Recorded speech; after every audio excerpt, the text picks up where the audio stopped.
Well, that top-secret intelligence report that alleges some parliamentarians helped foreign actors meddle in Canada's democracy is still commanding attention on Parliament Hill.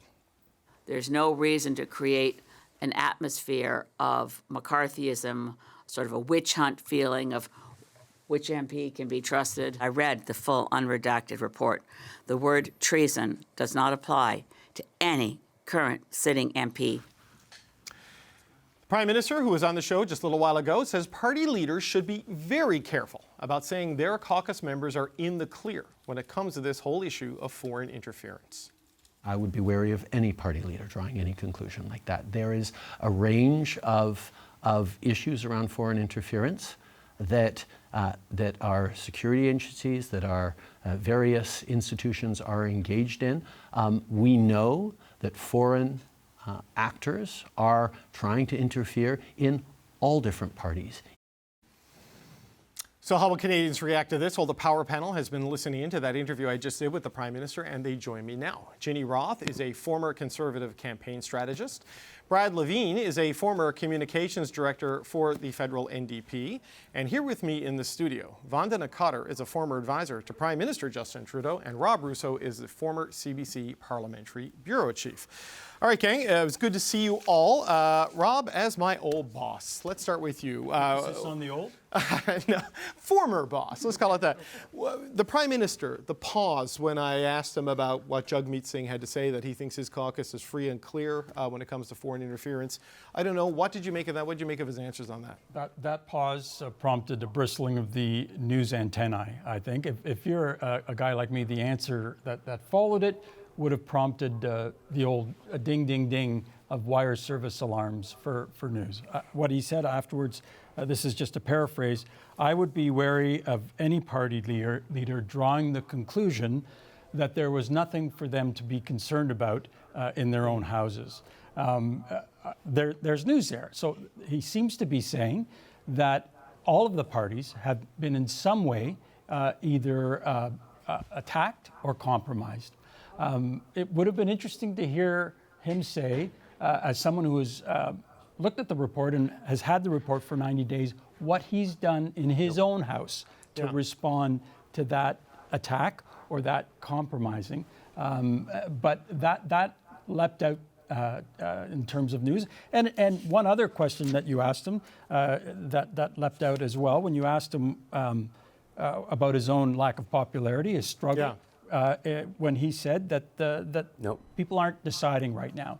He clearly believes, or so it seems, that people haven't made a final decision on him, that they haven't made a final turn towards Mr. Poilievre and the Conservatives. There isn't a poll that I've seen that suggests that that's true. Right. So it would be interesting to see whether or not he's right. I do actually believe that polls taken a year before the election date have very little resemblance to the polls on the final day. But it's interesting to see that he believes that he still has room to turn things around while acknowledging tacitly that he has a popularity problem. Right. So Ginny, let's get your thoughts on this. First on the foreign interference elements, if we can just sort of like break this conversation up and focus it as best we can. What did you make of what he had to say on that? It doesn't seem like there's going to be a full disclosure coming from the Prime Minister or the Cabinet on what the issues are, but he also that note of caution about what Mr. Singh had to say last week. Yeah, I think the Liberals have decided that they don't want to take action on foreign interference, which we've seen now for years. We saw this in the relationship with China and India.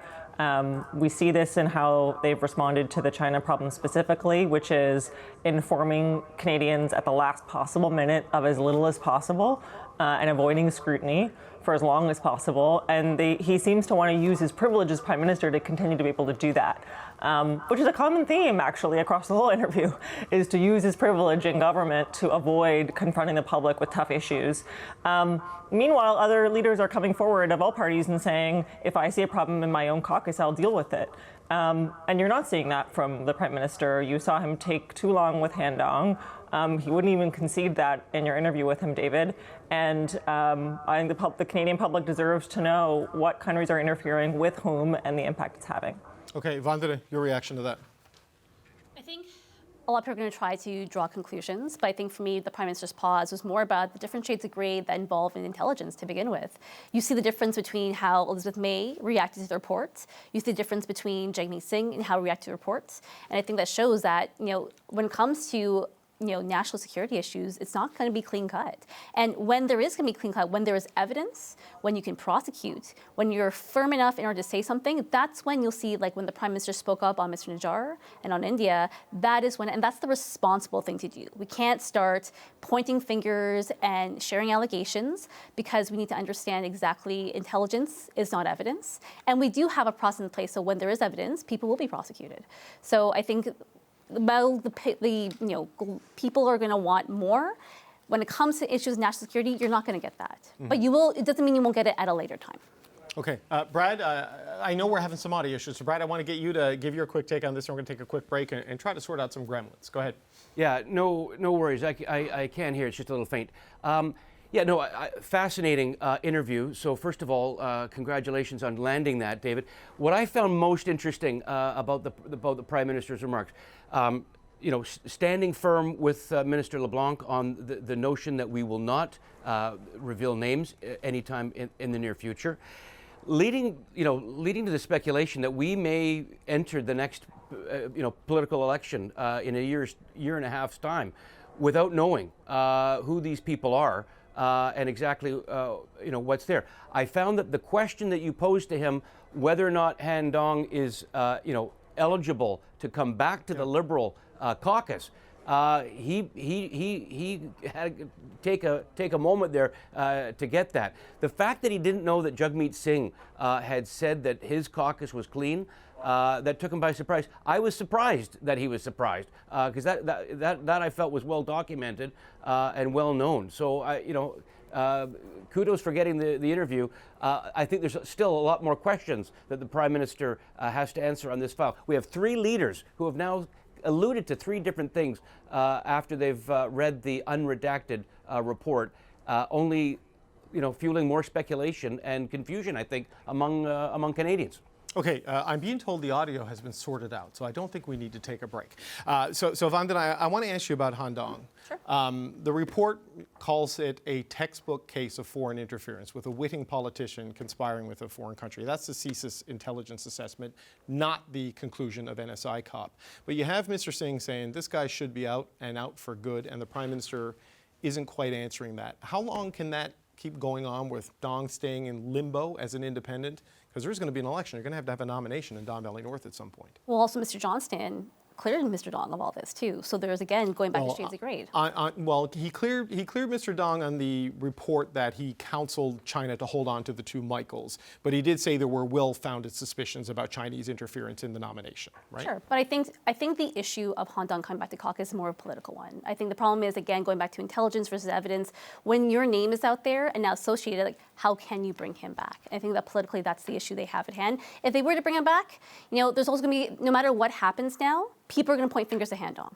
No matter what happens to him, people are going to just see him with suspicion. There's no way to clear that. Even if he is cleared, that's still going to follow him everywhere.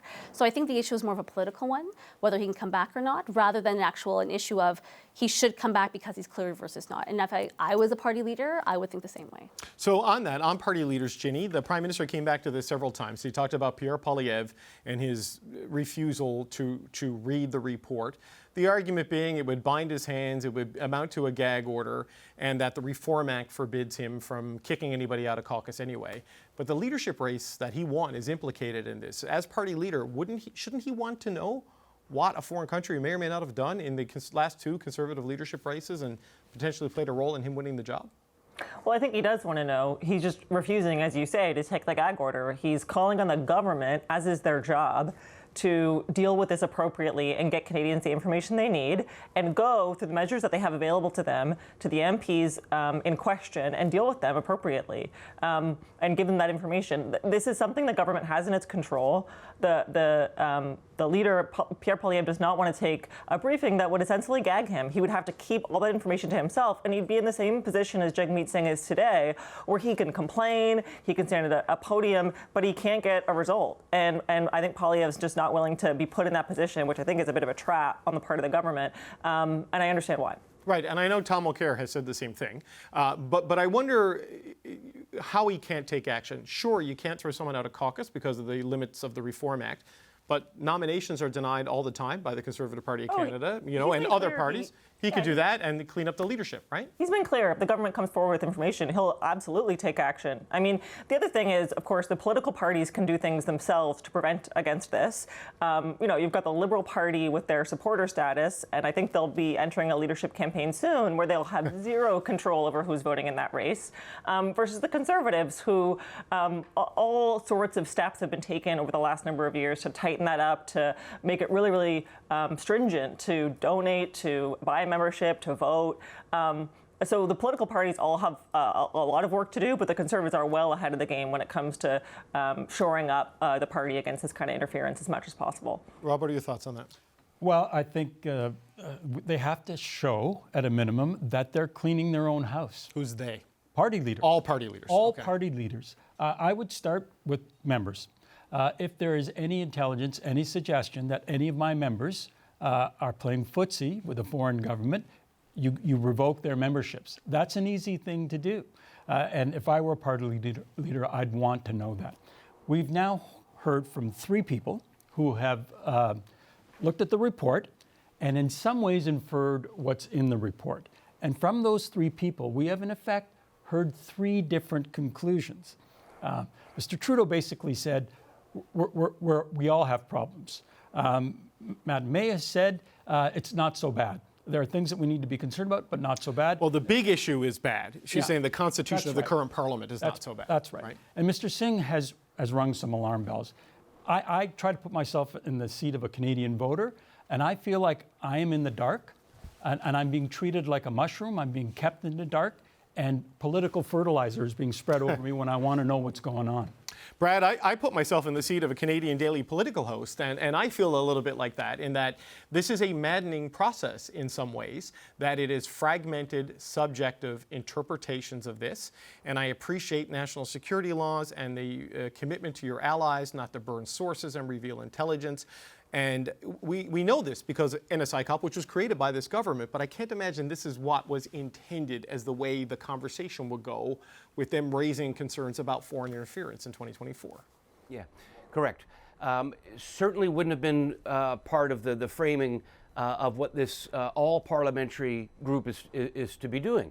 And you've got, the report, my understanding is that it was unanimous in terms of it. So for the Prime Minister to kind of say, well, I don't necessarily agree with their conclusions, that's going to be difficult for him to make the case. What is your interpretation that is different from unanimous all-party parliamentarians? On the issue of whether or not Poilievre should sign in and get a full briefing. The choice that he's saying is, I can be either ignorant or I could be restricted in what I can say about what I've read.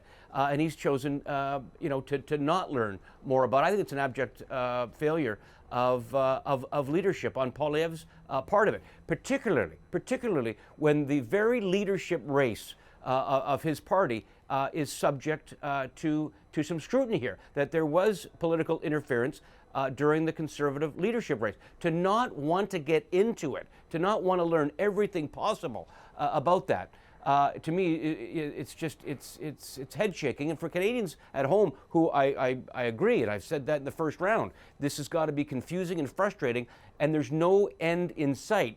I think what the committees, was intended to do was to root out foreign interference, to take some action, and to take control of the situation, when in fact what's happening, though, unfortunately, is there is no action being taken, there is no clarity, and it's only leaving more and more Canadians confused.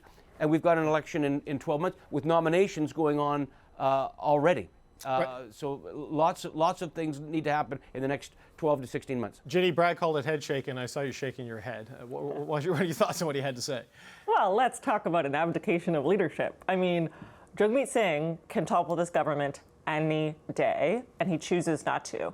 He has a constant laundry list of how they have made Canada worse, cost of living issues, and now foreign interference. And he was at his press conference rightly grilled by the media in saying, well, look, if it's so bad, bring the government down, or at least use your position in propping them up to extract more from them. And I find it head-shaking that Jagmeet Singh refuses to do that. But I guess his argument, though, Ginny, is you can't have an election over foreign meddling in elections until you've gotten a handle on foreign meddling in elections, right? You need to get the legislation that's before the House passed, and these measures need to be put in place. He could apply pressure to the government today to get more information to Canadians. We all say we're in the dark. We all don't want to be in the dark. We all say Canadians deserve more information. And Jagmeet Singh has power to influence this government. He's not using it. So, Vandana, I want to go back to the whole issue of a different interpretation from NSI COP by the Prime Minister. And we heard that when Katie Telford and Jeremy Broadhurst and others testified at the public inquiry. And the argument at the time was CSIS doesn't quite understand politics, the politicians don't quite understand intelligence, and sometimes the two worlds are at cross purposes. David McGuinty chairs this committee. Nobody's going to accuse the McGuinty family of not understanding politics. How do you parse the same sort of disagreement with the conclusion, consensus opinion of a committee that's all politicians?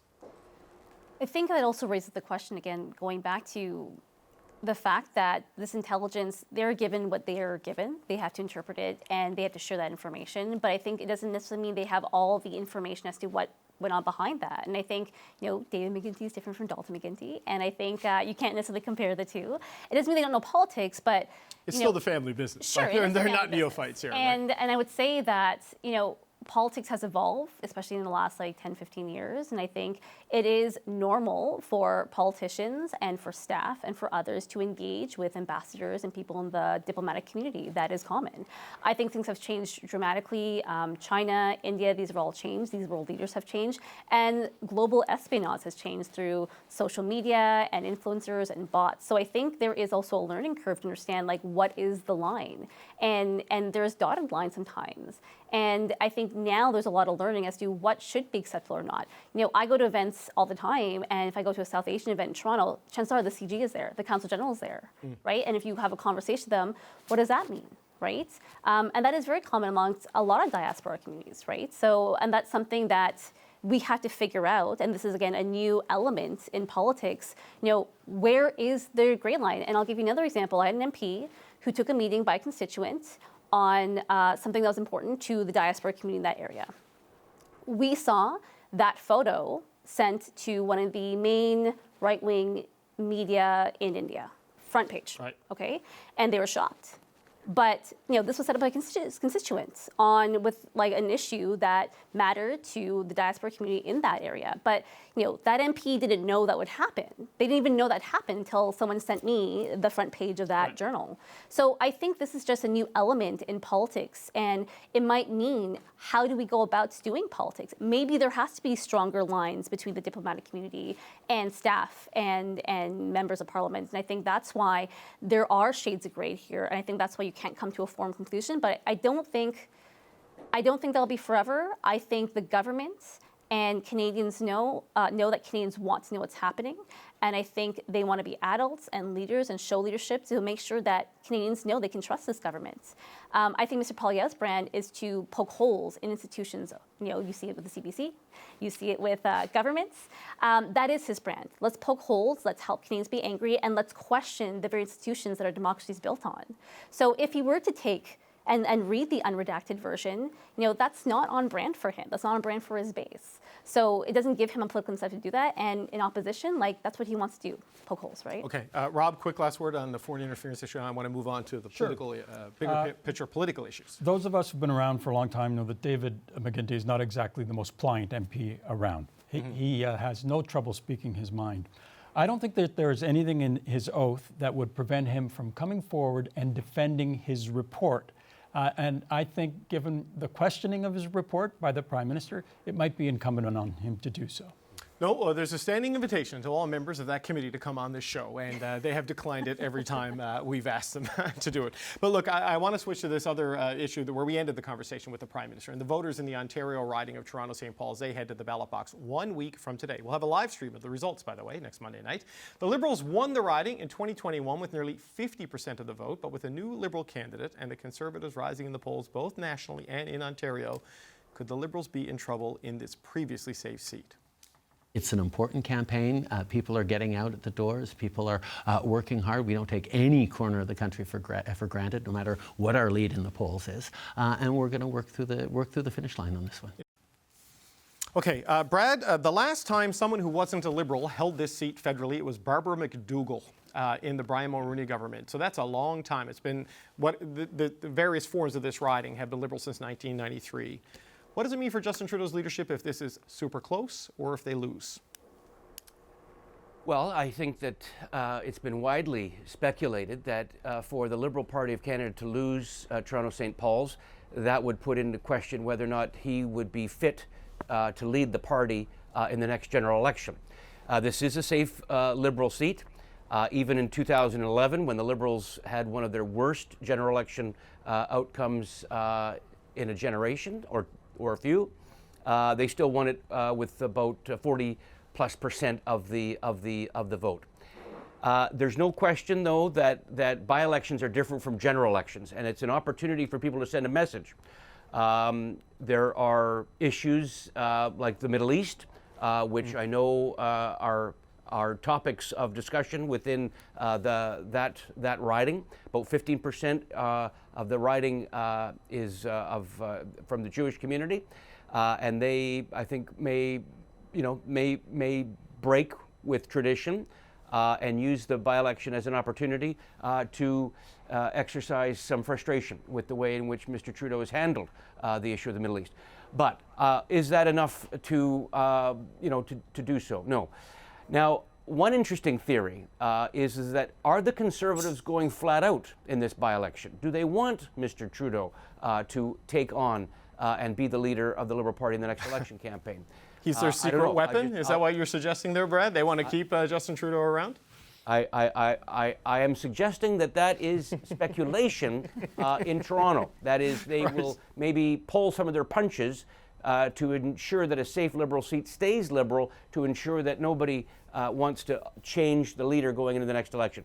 It's just a speculation. I'm not predicting it. I'm not advocating that happen, but it is something that has crossed the minds of a few observers. But I think it's a safe Liberal seat. I think they're going to do. I think they're going to hold it.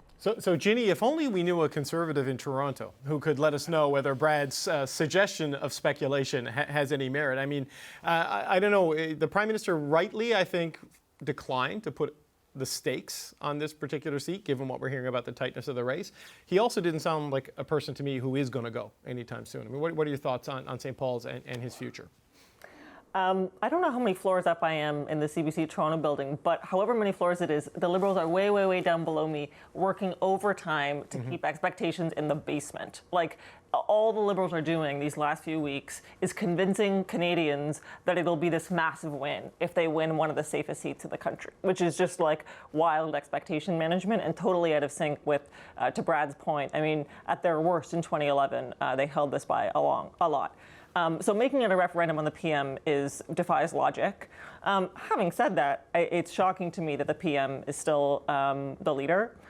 He really, really seems intent on staying. He seems like he really wants to fight this one, and I think he should.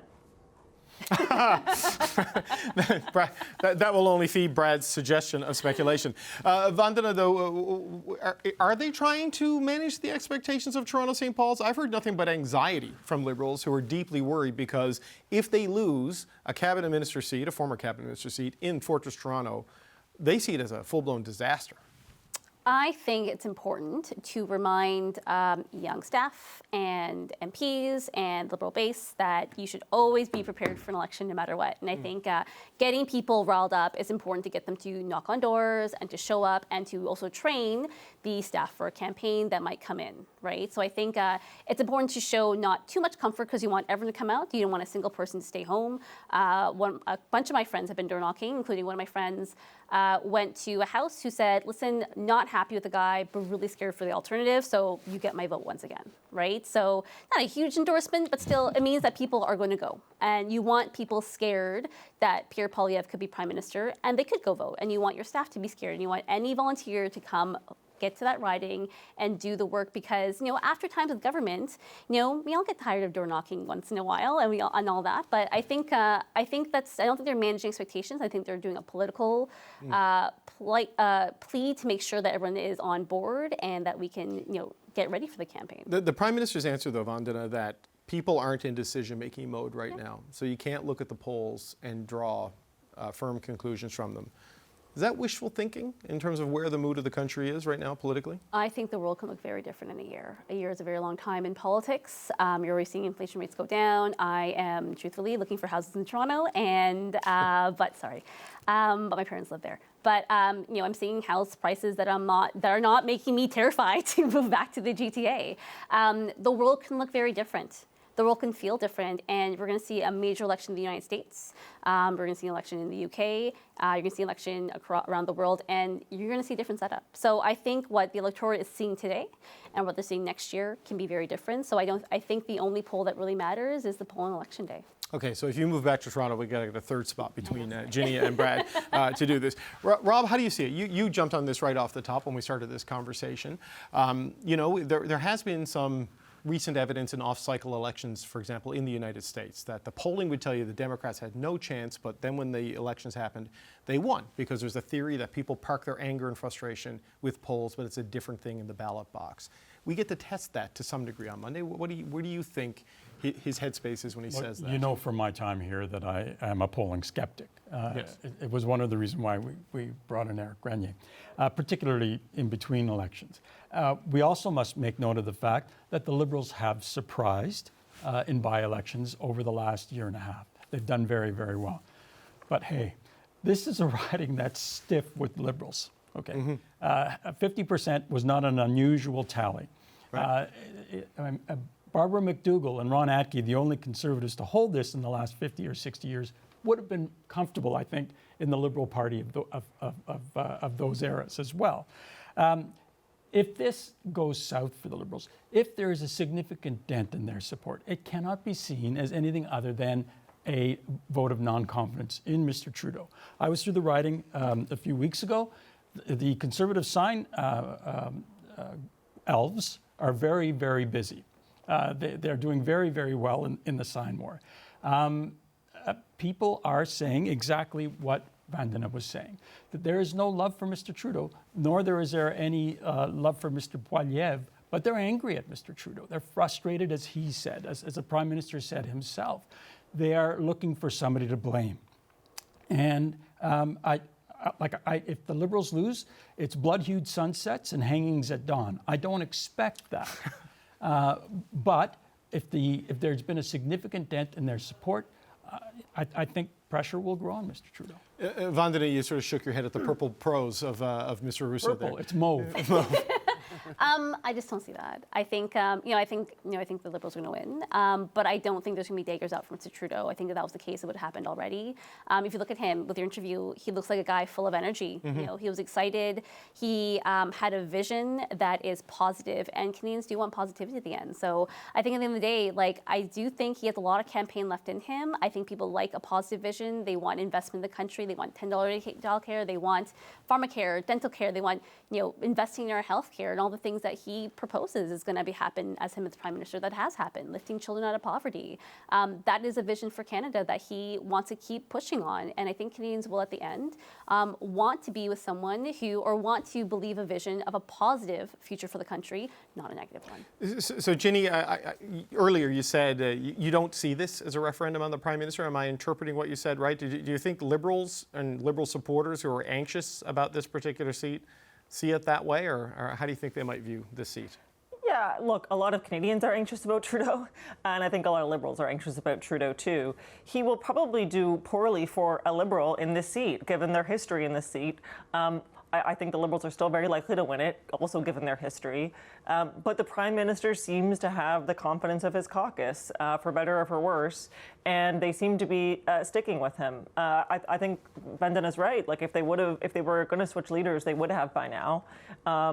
Yeah, the election's not for a year, but the Liberals would not be in a good position if they were switching leaders this far into the cycle and this close to the next election.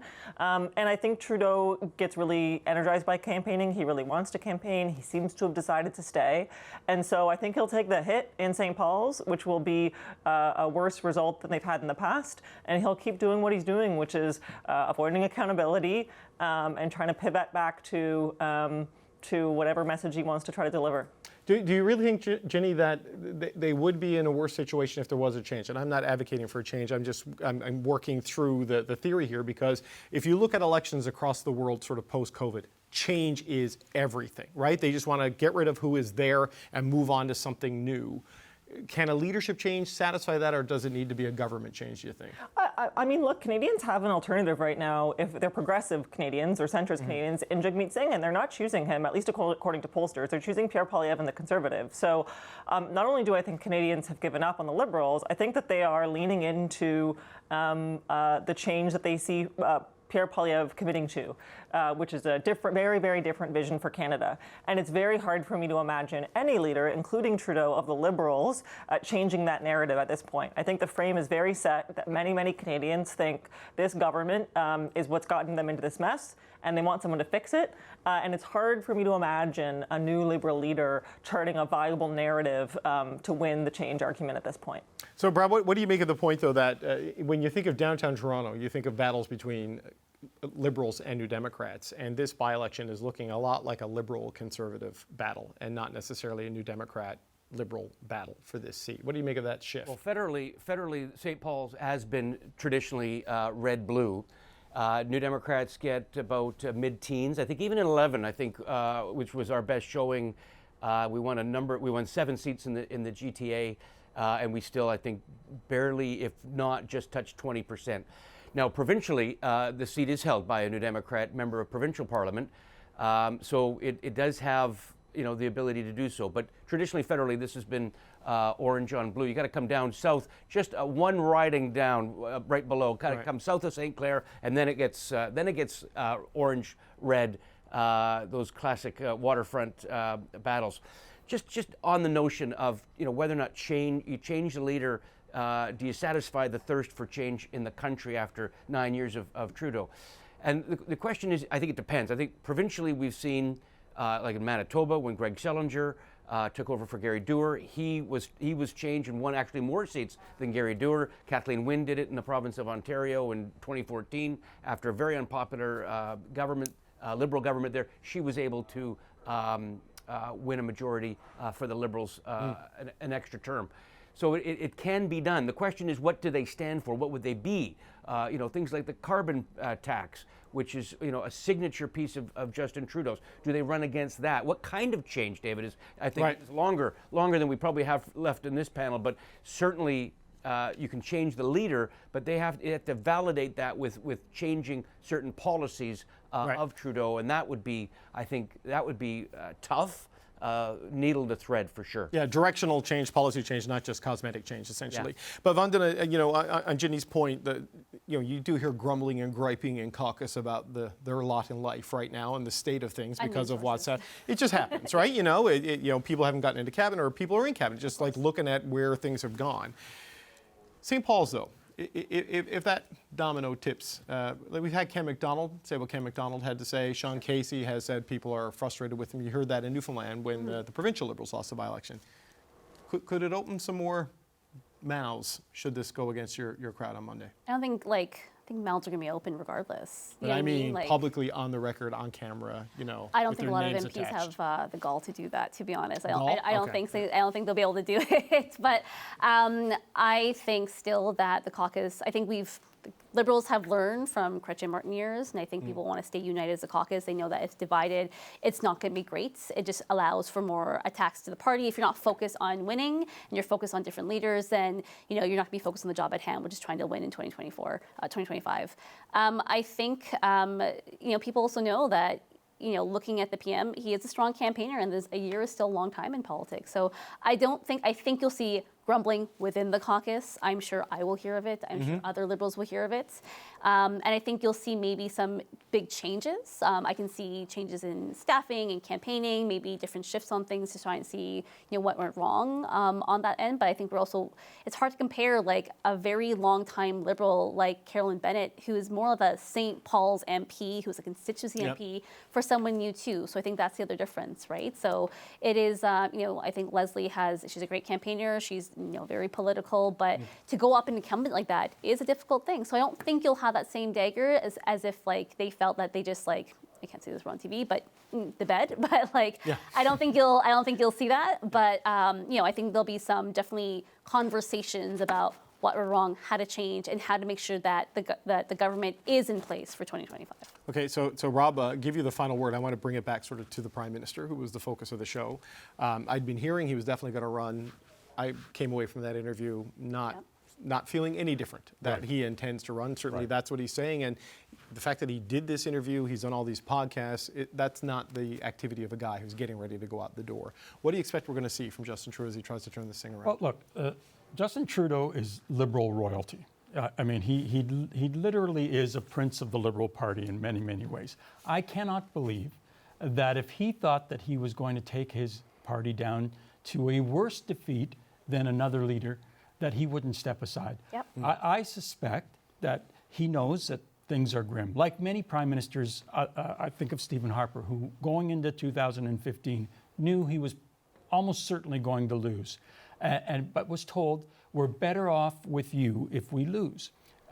This prime minister might be facing the same prospect. I don't know. There are no facts in the future. But if an election were held right now, they might be saying to him, it's going to be tough.